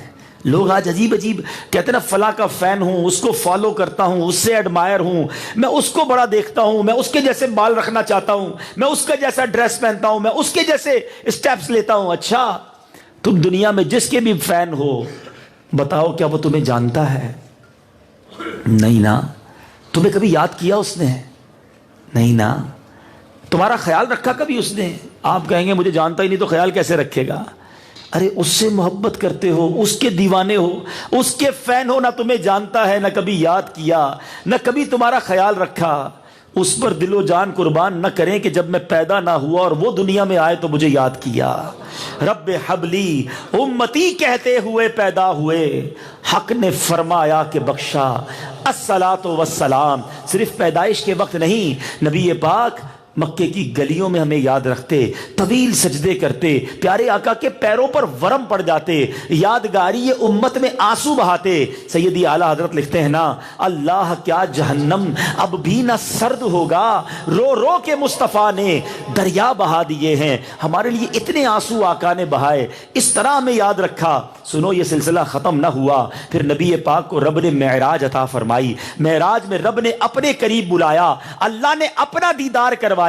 ذرا بتاؤ نا، دنیا میں بھی اگر کسی کو پریزیڈنٹ سے، پی ایم سے، بڑی پرسنالٹی سے ملاقات کا موقع ملے، بندہ اپنا کام لے جاتا ہے، اپنی فائل لے جاتا ہے، اپنی بات پہلے کرتا ہے۔ اللہ کے حبیب نے اللہ کی بارگاہ میں بھی گناہگار امت کو یاد رکھا، ہمیں وہاں بھی نہ بھولے۔ شاعر لکھتے ہیں نا، شاہ نے کی عرض امت گناہگار ہے، بخش دے میرے مالک تو غفار ہے، تجھ کو آسان ہے نہیں دشوار ہے، فکر روزے جزا آج کی رات ہے۔ پھر یہ حق نے کہا ماہ پارے نبی تو میرا چاند ہے اور تارے نبی، بخش دوں گا قیامت میں امت تیری، تجھ سے وعدہ میرا آج کی رات ہے۔ وہاں بھی ہمیں یاد رکھا۔ اس کے بعد سنو، جب دنیا سے پردہ فرمانے لگے نا، قبر میں اتارا جا رہا تھا، ایک صحابی نے دیکھا میرے آقا کے لبہائے مبارکہ کو جنبش ہو رہی ہے، کان قریب لے گئے تو دیکھا نبی پاک وہاں بھی امتی امتی کی صدائیں بلند کر رہے ہیں، قبر میں جاتے وقت بھی امتی امتی۔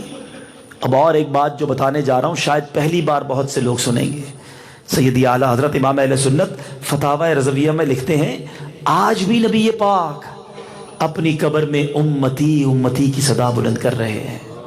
اور آپ لکھتے ہیں کہ آج کسی کے کان بجتے ہیں، کبھی کبھی ہوتا ہے آپ کے ساتھ، ہمارے ساتھ، یار مجھے کچھ آواز آئی ہے، تو دوسرا بھائی کہتا ہے نہیں آواز نہیں آ رہی، ہم کہتے ہیں اس کو ہے۔ سیدی اعلیٰ حضرت پتہ ہے کیا لکھتے ہیں؟ فرماتے ہیں اگر کسی مسلمان کے ساتھ ایسا ہو، اسے فوراً درود پڑھنا چاہیے، کیونکہ یہ وہی صدا ہے جو نبی پاک لگا رہے ہیں، کبھی کبھی تمہاری روح سے ٹکرا جاتی ہے۔ وہ آج بھی یاد کر رہے ہیں اور یہ سلسلہ باقی ہے۔ قیامت کا دن ہوگا، نبی پاک علیہ الصلوۃ والسلام فرماتے ہیں قیامت میں انبیاء کو نور کے ممبر دیے جائیں گے، اور میں اس وقت تک اپنے ممبر پر نہ بیٹھوں گا جب تک اپنے ایک ایک امتی کو جنت میں داخل نہ کروا لوں۔ ایسے آقا، یوں محبت کرنے والے، یوں خیال رکھنے والے، اب بتاؤ ہم بھول گئے انہیں؟ وہ تو نہیں بھولے۔ سیدی اعلیٰ حضرت کہتے ہیں نا، جو نہ بھولا ہم غریبوں کو رضا، یاد اس کی اپنی عادت کیجیے۔ احسان مانو اپنے آقا کا، مہربانی مانو ان کی، ہمیں ہمیشہ یاد رکھا انہوں نے اور آئندہ بھی رکھیں گے۔ ہم کیا کر رہے ہیں؟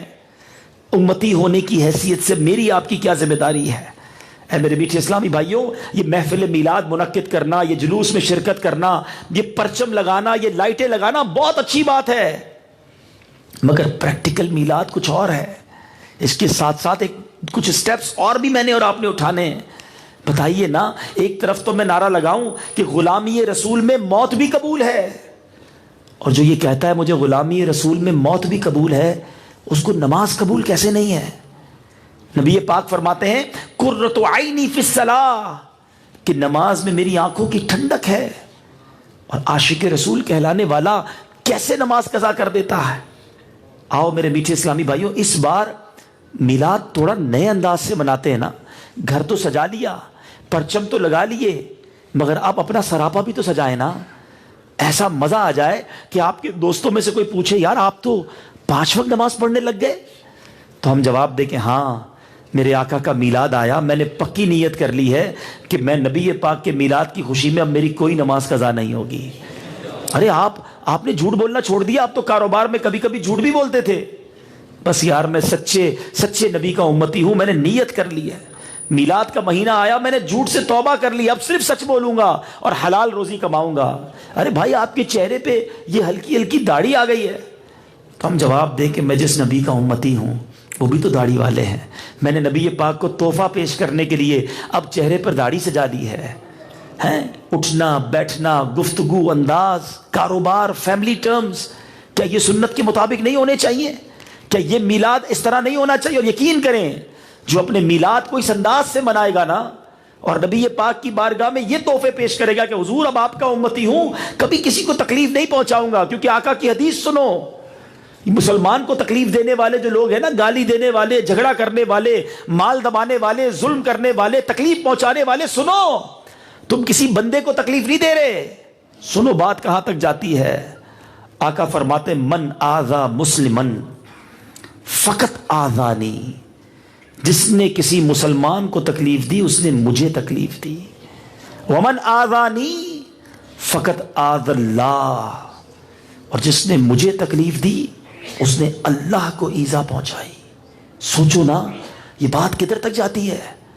بس اب میلاد کا مہینہ آیا نا, ہم اس نبی کے امتی ہیں جس کے بارے میں ہم خود ہی نعتوں میں کہتے ہیں سلام اس پر کہ جس نے گالیاں سن کر دعائیں دی, سلام اس پر کہ جس نے خون کے پیاسوں کو کبائیں دی.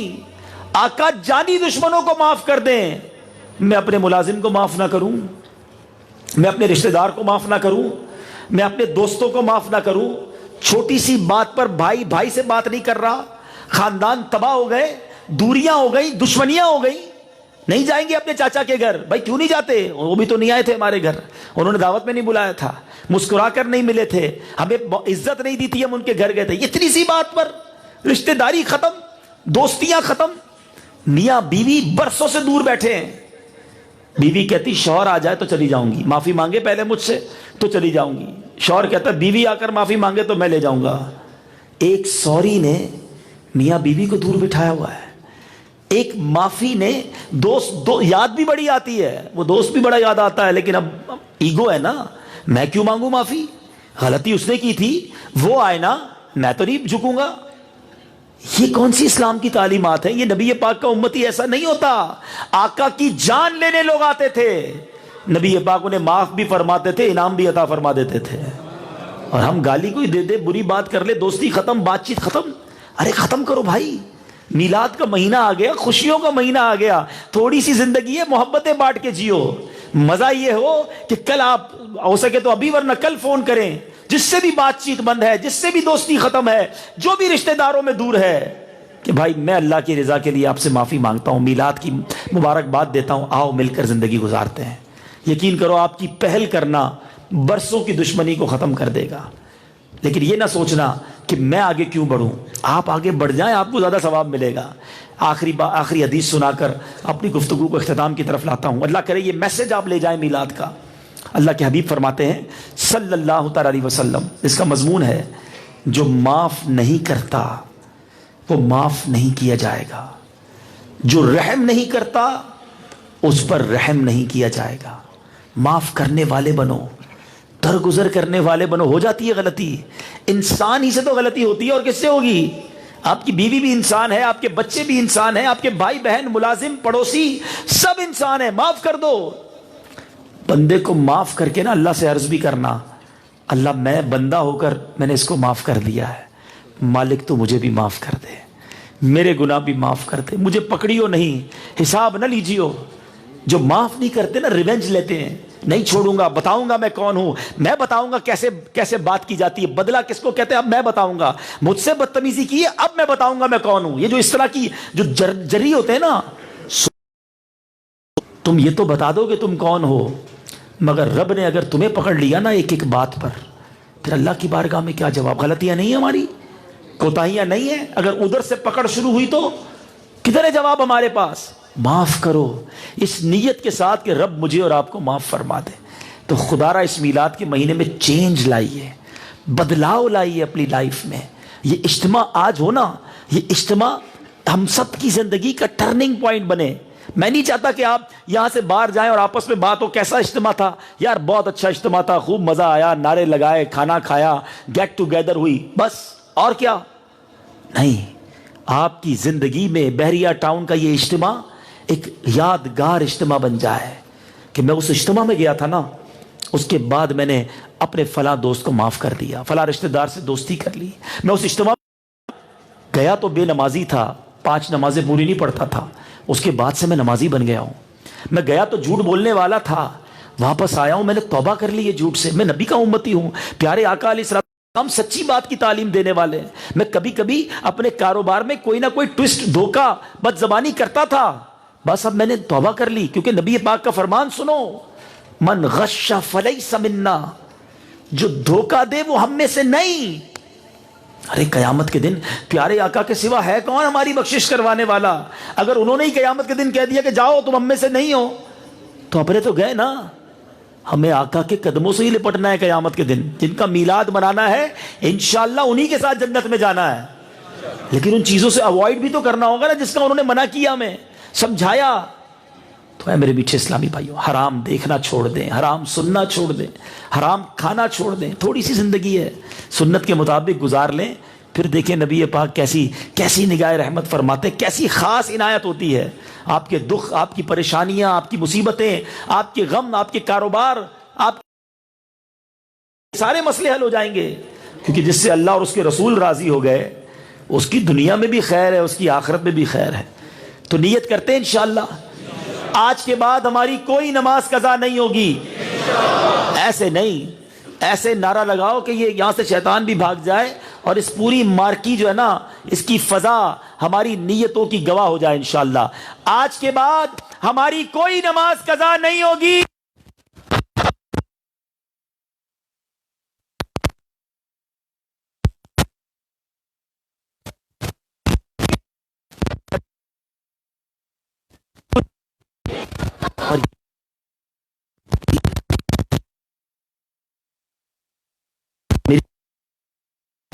تو وہ کہتے ہیں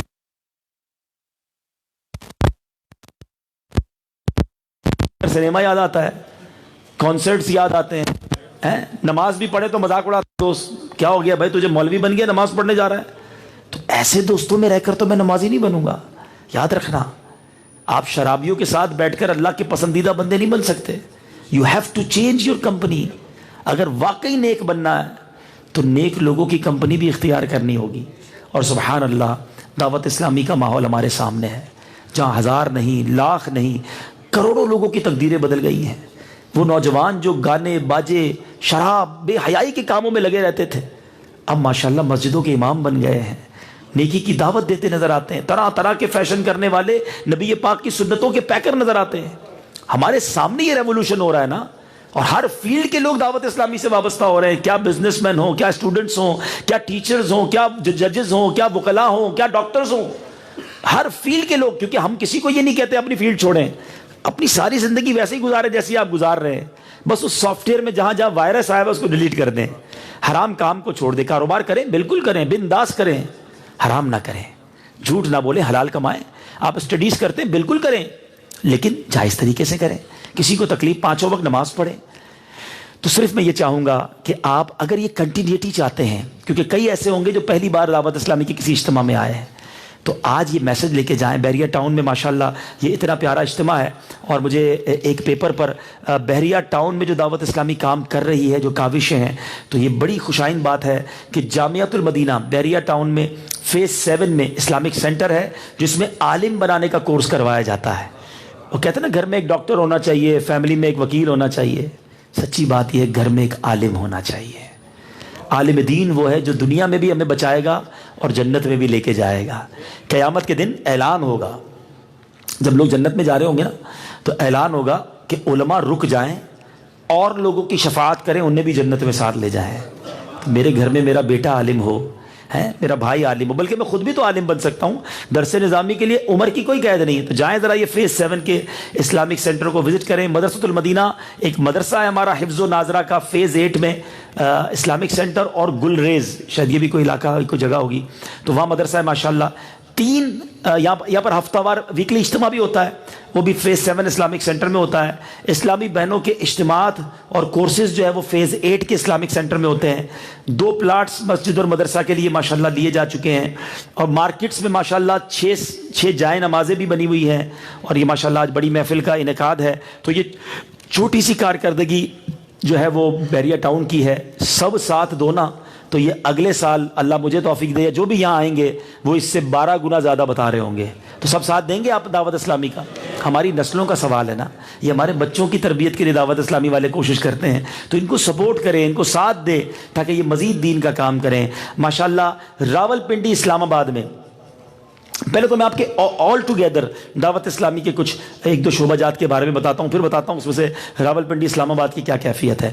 دعوت اسلامی کے یوں تو 100 سے زیادہ شعبے ہیں، مور دین 100 ڈپارٹمنٹس، اور اس میں بہت سارے شعبہ جات ہیں. جامعۃ المدینہ، مدرسۃ المدینہ، اسکولنگ سسٹم، دارالمدینہ. مدنی چینل کو آپ سب دیکھتے ہوں گے، لیکن یہ صرف اردو زبان میں نہیں ہے، اردو، انگلش اور الحمدللہ بنگلہ زبان میں 3 زبانوں میں سائملٹینیسلی چینل چلانا. تھوڑا بہت بھی جس کو میڈیا کا تجربہ ہے وہ جانتا ہے کہ وداؤٹ ایڈورٹائزمنٹ چینل چلانا کتنا مشکل ہے. ہم 3 زبانوں میں چلا رہے ہیں. پھر ڈیمانڈ آئی کہ جناب بچے بگڑ رہے ہیں، ہاتھوں میں موبائل ہیں، آئی پیڈ ہیں، اس کے ساتھ کارٹونز ہیں، گیمز ہیں، بچہ نکلتا ہی نہیں اس سے، اور اب کارٹونز کے ذریعے بھی بے حیائی اور ویسٹرن کلچر ڈالا جا رہا ہے. کچھ کرے دعوت اسلامی. الحمدللہ اتنے سارے ایکسپینڈیچر ہوتے ہوئے ایک اور سٹیپ اٹھایا، اور ان قریب دعوت اسلامی کڈز مدنی چینل شروع کرنے جا رہی ہے. اب انشاءاللہ بچہ کارٹون دیکھ کر نمازی بن جائے گا، کارٹون دیکھے گا، ماں باپ کے ہاتھ چومے گا، کیونکہ اس کے اندر اس کو یہ سکھایا جا رہا ہوگا کہ نبی پاک کی سنت کیا ہے. گیمز اور پوئمز کے ذریعے اسلام اس کے دل میں اتارا جائے گا. یہ آسان کام نہیں ہے. کروڑ روپے کے اخراجات ہیں ہر ڈپارٹمنٹس کے، مگر آج میں نے بات کرنی ہے 2 ڈپارٹمنٹس کی. جامعۃ المدینہ، مدرسۃ المدینہ، یہ 2 شعبے ہیں. جامعۃ المدینہ ہے جس میں درس نظامی کرایا جاتا ہے، عالم بنایا جاتا ہے، اور مدرسۃ المدینہ وہ ہے جس میں حافظ و قاری بنایا جاتا ہے. قرآن اور علم دین کے یہ 2 ڈپارٹمنٹس ہیں. ایک دارالعلوم چلانا کتنا مشکل ہے، پوچھنا ہو تو کسی عالم دین سے پوچھ لیجئے گا، مفتی صاحب سے کسی سے پوچھئے گا تو بتائیں گے آپ کو کہ کتنا ڈیفیکلٹ ہے. دعوت اسلامی کے 850 دارالعلوم بن چکے ہیں، نہ صرف پاکستان، انڈیا، بنگلہ دیش، UK، افریقہ، آگے چلے جائیں تو موریشس، پھر ادھر جائیں تو ہانگ کانگ، اور انشاءاللہ اگلے چند دنوں میں ترکی اور اٹلی میں بھی جامعۃ المدینہ شروع ہونے جا رہا ہے. 850 دارالعلوم، 60,000 سے زیادہ بچے اور بچیاں بغیر کسی فیس کے عالم بنانے والا کورس کر رہے ہیں. اس میں 20 سے 25 ہزار بچے تو وہ ہیں جو روزانہ کھانا کھلانا رہنا سب دعوت اسلامی کے ذمے ہے. یہ ایک ڈپارٹمنٹ ہو گیا. دوسرا شعبہ ہے مدرسۃ المدینہ، جس میں عالم، اس میں قاری بنایا جاتا ہے، حافظ قرآن پڑھایا جاتا ہے. کتنے مدرسے ہیں پتہ ہے؟ 3790 مدرسے بن چکے ہیں پوری دنیا میں. بچے کتنے پڑھتے ہیں؟ 1,70,000 کے قریب اسٹوڈنٹس بغیر کسی فیس کے قرآن پاک پڑھ رہے ہیں. اب تک 80,000 سے زیادہ حافظ قرآن بن چکے ہیں. صرف ان 2 شعبوں کو میں ملا لوں تو 2,35,40,000 بچوں کو بغیر کسی فیس کے پڑھانا، ان کے ٹیچرز، ان کی سیلریز، اندازہ کیجئے. ان دونوں ڈپارٹمنٹ کا اپروکسیمیٹلی کم و بیش خرچہ 250 کروڑ روپے ہے. سال کا 250 کروڑ. یقیناً یہ بہت بڑا خرچہ ہے، لیکن الحمدللہ دعوت اسلامی کو چاہنے والے بھی بہت سارے ہیں. آج دیکھیں نا پورا ہال بھرا ہوا ہے. تو اب ہم نے کیا کیا، 24 نومبر انشاءاللہ اسی مہینے کی 24 نومبر کو اس میں مدنی عطیات مہم ہوگی. پوری دنیا کے ناظرین حاضرین سے ہم درخواست کر رہے ہیں، ابھی بھی کر رہے ہیں آپ سے، 10,000 روپے کا ایک یونٹ ہے. ہم ہر عاشق رسول کو کہہ رہے ہیں کہ آپ اس میں حصہ ملائیں. جس کو اللہ نے نوازا ہے وہ 1200 یونٹ لے لے، 112 یونٹ لے لے. 12ویں کی رات ہے، 12 یونٹ ہی کی نیت کر لے، ورنہ کم از کم 1 یونٹ کی نیت کرے. سب کا حصہ ہوگا تو انشاءاللہ یہ 250 کروڑ اماؤنٹ بہت بڑی ہے، مگر سب مل کے ملائیں گے حصہ تو اللہ کرم کرے گا انشاءاللہ. اور یاد رکھیں، کیا معلوم میرا یہ صدقہ دینا، یہ اللہ کی راہ میں خرچ کرنا قبول ہو جائے. قیامت کے دن کوئی عالم دین میرا ہاتھ پکڑیں اور کہیں حضور آپ نے پیسے دیے تھے، میں عالم بن گیا، چلیں جنت میں ساتھ چلتے ہیں. تو یہ ہمارے لیے مغفرت کا ذریعہ بن سکتا ہے. تو مبارک رات ہے, اچھی نیت کرنے کی رات ہے. آپ چاہیں تو ہمارے ذمہ داران موجود ہیں, ان کو اپنی نیتیں لکھوا سکتے ہیں. لیکن جب 24 نومبر کو اناؤنسمنٹ ہو تو اس سے پہلے اور اس دن بھی آپ نے ضرور دعوت اسلامی کو سپورٹ کرنا ہے. امید کروں انشاءاللہ آپ ساتھ دیں گے انشاءاللہ. اللہ پاک. اچھا, پھر یہ جو میں نے اتنے سارے جامعہ بتائے, یہ آؤٹ آف یہ جو میں نے بتایا جامعہ مدرسے 56 مدرسے اور جامعہ صرف راول پنڈی اور فیصلہ آباد اسلام آباد میں ہے, 56 اس میں سے. تو یعنی اگر, اور ان کا صرف خرچہ جو ہے ماہانہ خرچہ تقریباً 87-88 لاکھ روپے ہے. تو آپ خود سمجھ لیں کہ آپ ہی کے اسلام آباد پنڈی کے ہی اگر جامعات کو ہم دیکھ لیں تو تقریباً 10 کروڑ روپے سال کا خرچہ صرف اسلام آباد پنڈی کے مدارس کا ہے. تو 10 کروڑ تو کم از کم اسلام آباد پنڈی کے لوگوں کو دینے چاہیے نا, تاکہ پتہ چلے اس ریجن کا پورا ہو جائے. باقی ریجن کا وہ ریجن والے کریں گے انشاءاللہ. تو آپ ہمت کریں گے تو اللہ نے چاہا یہ ہو جائے گا انشاءاللہ. اللہ پاک ہم سب کو عمل کرنے کی توفیق عطا فرمائے. صلو علی الحبیب, صلو علی الحبیب صلی اللہ تعالی محمد صلی اللہ علیہ وسلم. میٹھے اسلام بھائی الحمدللہ مسلمان ہیں, اور مسلمان کی سب سے قیمتی دولت اس کا ایمان ہے. فی زمانہ ایمان کی حفاظت کی فکر ختم ہوتی چلی جا رہی ہے. اعلیٰ حضرت امام عظیم البرکت مجدد دین ملت الشاہ امام احمد رضا خان علیہ رحمۃ الرحمن فرماتے ہیں کہ دنیا میں جس کو ایمان کے چھن جانے کا خوف نہیں, خدشہ ہے کہ اس کا ایمان مرتے وقت سلب کر لیا جائے. اور ایمان کی حفاظت کا ایک بہترین ذریعہ کسی سالے کو اپنا پیر بنا لینا بھی ہے, سالے کو نیک کو امام بنا لینا بھی ہے. الحمدللہ عز و جل آج ہماری خوش نصیبی ہے کہ آج ہمارے درمیان امیر اہل سنت دامت برکاتہم العالیہ کے اجازت شافتہ الحمد سلسلہ عالیہ قادریہ میں بیعت کرنے کی رکن شورا کو اجازت ہے. اور میرے غوث پاک کے سلسلہ عالیہ قادریہ کی تو کیا بات ہے. کوئی بھی مرید توبہ کیے بغیر نہیں مرے گا. تو غوث پاک کی الحمدللہ عز و جل سلسلہ عالیہ قادریہ میں امیر اہل سنت مرید کرتے ہیں, اور سلسلہ عالیہ قادریہ میں امیر اہل سنت کا مرید بنانے کی رکن شورا حاجی عبدالحبیب صاحب کو اجازت ہے. آج 12ویں کی رات ہے, پانے کی رات ہے, بھنگنے کی رات ہے. آئیے اس اجتماع میلاد سے ہم غوث پاک کی نسبت بھی لے جاتے ہیں, غوث پاک کے سلسلہ عالیہ قادریہ میں بیعت بھی کر لیتے ہیں. میرے وہ اسلامی بھائی جو آج تک کسی پیر صاحب کے مرید نہیں, وہ اگر چاہیں تو سلسلہ عالیہ قادریہ میں غوث پاک کے مرید ہو سکتے ہیں. اور وہ عاشقان رسول جو پہلے سے کسی اور پیر صاحب کے مرید ہیں, اگر چاہیں تو سلسلہ عالیہ قادریہ میں بیعت برکت لے سکتے ہیں. مرید تو اپنے پیر صاحب کے رہیں گے, قادری سلسلے کا فیض بھی ملنا شروع ہو جائے گا. تو میں رکن شورا سے درخواست کروں گا کہ وہ ہمیں گناہوں سے توبہ بھی کروا دیں, اور سلسلہ عالیہ قادریہ میں غوث پاک کا مرید بھی بنا دیں. میرے وہ اسلامی بھائی جو مرید ہونا چاہیں, جس طرح میں کہتا جاؤں دہراتے جائیں. بسم اللہ الرحمن الرحیم. الصلاۃ والسلام علیک یا رسول اللہ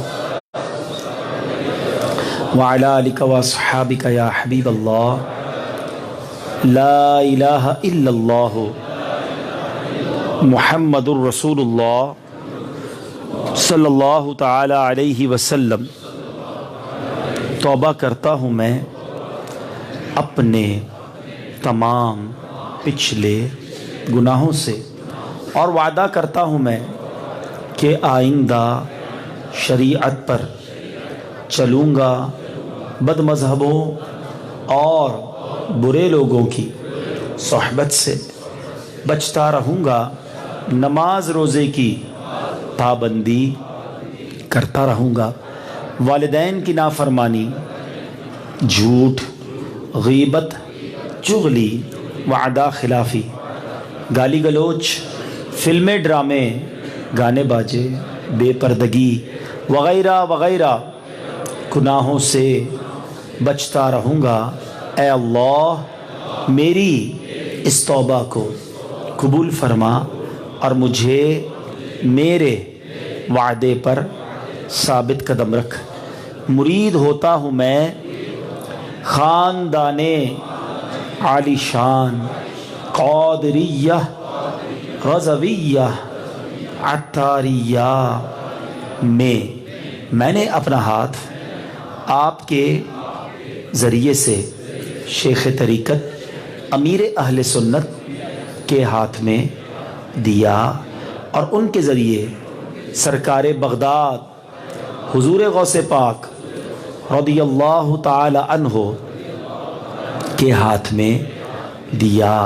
اے اللہ مجھے جناب غوث اعظم کے مریدوں میں قبول فرما اور کل قیامت میں غوث پاک کے غلاموں میں اٹھا۔ صلاۃ والسلام علیک یا نبی اللہ وعلی آلک واصحابک یا نور اللہ۔ الحمدللہ رب العالمین والصلاۃ والسلام علی سید الانبیاء والمرسلین یا ارحم الراحمین یا ارحم الراحمین یا ارحم الراحمین یا ربنا یا ربنا یا ربنا یا ربنا یا ربنا یا اللہ یا رحمان یا رحیم۔ اللهم ربنا آتنا في الدنيا حسنة وفي الآخرة حسنة وقنا عذاب النار وقنا عذاب القبر وقنا عذاب الحشر وقنا حساب الميزان۔ رب کریم ہم سب کا جمع ہونا اپنی بارگاہ میں قبول فرما، ہم سب کے تمام گناہوں کو معاف فرما، ہمارے ماں باپ کی، نبی پاک علیہ الصلوۃ والسلام کی ساری امت کی بخشش فرما۔ اے اللہ آج بڑی رات ہے، مانگنے کی رات ہے، ہم گناہ گار ہیں مالک۔ اے رب کریم دنیا کا بھی دستور ہے کہ جب کوئی خوشی کا موقع آتا ہے تو بادشاہ جیلوں سے مجرموں کو آزاد کر دیتے ہیں، ان کی سزاؤں میں کمی کر دی جاتی ہے۔ اے اللہ ہم بہت بڑے گناہ گار مانتے ہیں، مجرم ہیں، حقدار ہیں جہنم میں جانے کے، مگر مالک آج اتنی بڑی رات ہے، خوشی کی گھڑیاں ہیں، اور تجھ سے بڑا بادشاہ کون ہے؟ تجھے تیرے حبیب کی ولادت کا واسطہ ہم گناہ گاروں کو آج جہنم سے آزادی عطا فرما دے۔ اے اللہ آج ہماری مقدر میں جنت میں بلا حساب داخلہ لکھ دے۔ اللہم اجرنا من النار، اللہم اجرنا من النار، اللہم اجرنا من النار۔ ہمارے ماں باپ کو بھی بخش دے، ہمارے ماں باپ کے گناہ معاف کر دے، ہمارے بھائی بہنوں کو بخش دے، ہمارے گھر والوں کو بخش دے، ہمارے مرحومین کو بخش دے۔ اے اللہ نبی پاک کی ساری امت کی بخشش فرما دے۔ اے اللہ ہمیں نیک بنا دے۔ آج نیتیں کی ہیں مولا 5 وقت کا نمازی بنا دے، حرام کھانے، حرام دیکھنے، حرام سننے سے بچا لے، حرام بولنے سے بچا لے، نبی پاک کی سنتوں کی چلتی پھرتی تصویر بنا دے، نبی پاک کا سچا عاشق بنا دے۔ اے کریم تیرے خزانوں میں کمی نہیں، جو ہمارے حق میں بہتر ہے آج عطا فرما دے۔ آج تو عیدی ملنے کی رات ہے، آج تو مغفرت کی رات ہے، آج تو رحمت کی رات ہے۔ اے اللہ ہاتھ اٹھے ہیں جو ادھر بیمار بیٹھے ہیں یا جن کے گھروں میں بیمار ہیں، ہاسپٹلز میں بیمار ہیں، اے اللہ سب کو شفا عطا فرما۔ بالخصوص دعا کریں ہمارے بڑے ہی پیارے بھائی عارف باپو، ان کی زوجہ شدید زخمی ہیں، آگ سے جل گئی ہیں، اے اللہ انہیں صحت عطا فرما دے، شفا عطا فرما دے۔ اور بھی جتنے بھائی پریشان ہیں سب کو شفا عطا فرما۔ اے اللہ بے اولادوں کو نیک اور صالح اولاد دے دے، اولاد والوں کو ان کی اولاد کو والدین کی آنکھوں کا نور بنا دے۔ اے رب کریم قرضوں کے بوجھ تلے جو دبے ہیں ان کے قرضے اتر جائیں، جو بے روزگار ہیں حلال طیب آسان روزگار دے دے۔ اے اللہ جن کے روزگار چل رہے ہیں اس میں برکتیں عطا فرما دے، رزق حلال عطا فرما، رزق حرام سے ہم سب کو محفوظ فرما۔ جو بیجا مقدموں میں پھنسے ہیں رہائی عطا کر دے، کسی کا اپنا کہیں حق پھنس گیا ہے اے اللہ غیب سے انتظام کر دے، آسانیاں عطا کر دے، دنیا میں بھی خیر آخرت میں بھی خیر ہمارا مقدر فرما۔ ہمیں زوال نعمت سے بچا، عافیتوں کے پھر جانے سے بچا۔ اے اللہ ایمان پر اور دعوت اسلامی کے مدنی ماحول پر استقامت نصیب فرما، عالم اسلام کا بول بالا فرما، دعوت اسلامی کو ترقیاں عطا فرما، ہمارے وطن عزیز پاکستان کی خیر فرما۔ مولا کرم کر، جلدی جلدی مکے مدینے کی حاضری عطا فرما، بار بار حاضریاں ہمارا مقدر فرما۔ اور مالک جب وقت آخر ہو ایمان والی، عافیت والی، مدینے والی اور نبی پاک علیہ الصلوۃ والسلام کی دید والی موت عطا فرما۔ اللہم ربی یسر ولا تعسر وتمم لنا بالخیر یا فتاح وبک نستعین۔ دنیا میں ہر آفت سے بچانا مولا، عقبا میں نہ کچھ رنج دکھانا مولا، بیٹھوں جو در پاک پیمبر کے حضور، ایمان پہ اس وقت اٹھانا مولا، ایمان پہ اس وقت اٹھانا مولا ببرکت ان اللہ و ملائکتہ یصلون علی النبی یا ایہا الذین آمنوا صلوا علیہ وسلموا تسلیما صلی اللہ علی النبی الامی وآلہ صلی اللہ علیہ وسلم صلاۃ و سلاما علیک یا سیدی یا رسول اللہ. جب دم واپسی ہو یا اللہ سامنے ہو روضہ رسول اللہ اور لب پہ ہو لا الہ الا اللہ محمد الرسول اللہ. ادب و شوق کے ساتھ صلاۃ و سلام کے لیے کھڑے ہو جائیں.